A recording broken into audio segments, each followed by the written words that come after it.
A giant free trade agreement is currently being negotiated between the European Union and the US government. Hidden within this deal are plans to include rules to give investors the right to sue governments. Many fear their inclusion presents a grave threat to democracy, public funds, and the development of public policy.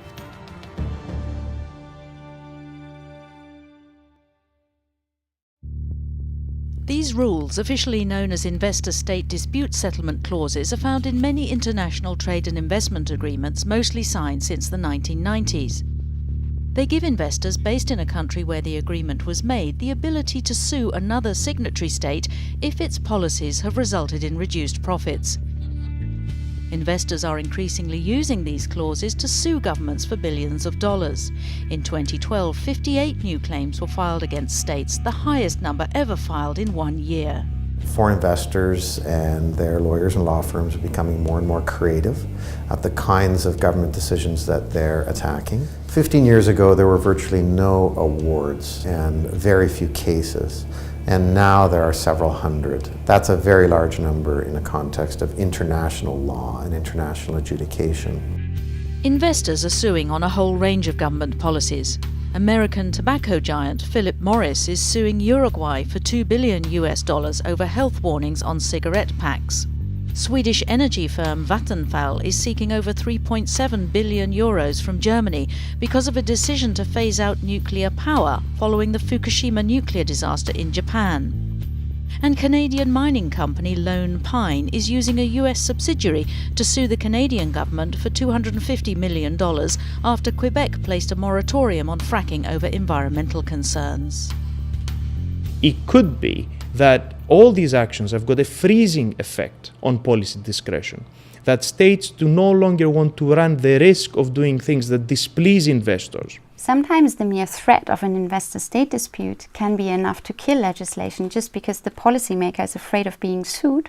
So that shows that investor-state disputes are actually also an enormous threat to our democracy. Both the United Nations and the International Monetary Fund have warned that investor rights in trade agreements can severely curb a state's ability to respond in times of financial crisis.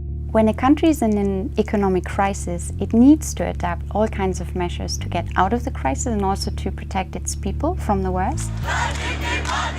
During Greece's recent economic crash, the government was forced to eliminate a portion of its debt by writing down its government bonds.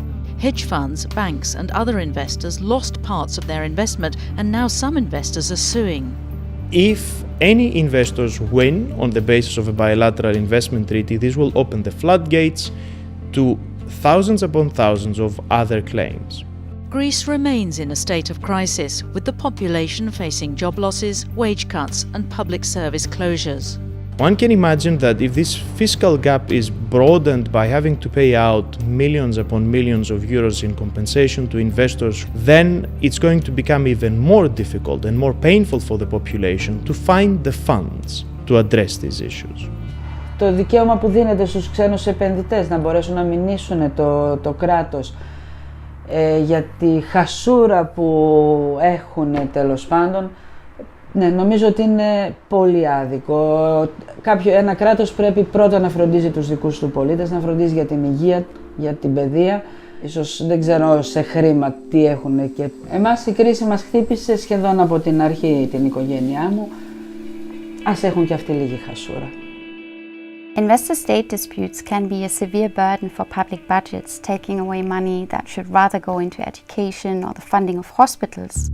Investor arbitration creates a separate legal system that allows investors to bypass national courts and bring their cases before an arbitration panel at tribunals such as ICSID.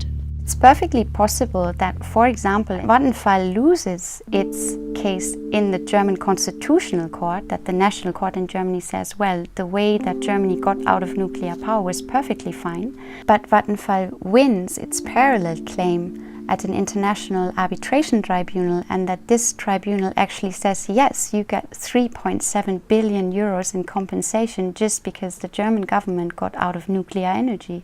Investor-state arbitration is not fair for a very specific reason. Only the companies can sue governments. It's a game in which the governments only get to play defense.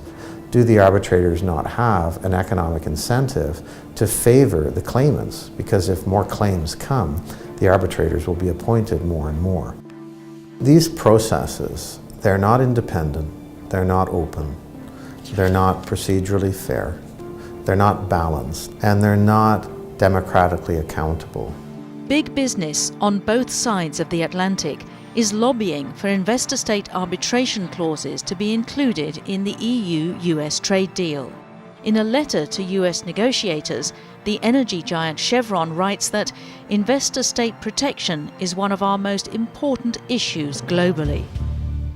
If there is inclusion of an investor-state arbitration clause within a major deal, like an US-EU deal, the signal it gives to the market is that investor rights are paramount. This is problematic. The more we create legal mechanisms that put the investors at ease, the more we risk taking away huge chunks of economic decision-making away from the hands of the people that ought to have a say in how their lives are run. Investor-state dispute settlement is dangerous, period. But I would say that because of the tremendous amount of corporations that are incorporated both in the United States and the European Union, the liability for both goes up dramatically. This is not a technical issue. It would set a gold standard for investment agreements. This would have dire consequences for citizens. I mean, it's us paying for these lawsuits with our money, and we're talking millions. EU-US negotiators should actually dump investor-state arbitration from their negotiation agenda. It should not be included in a future deal.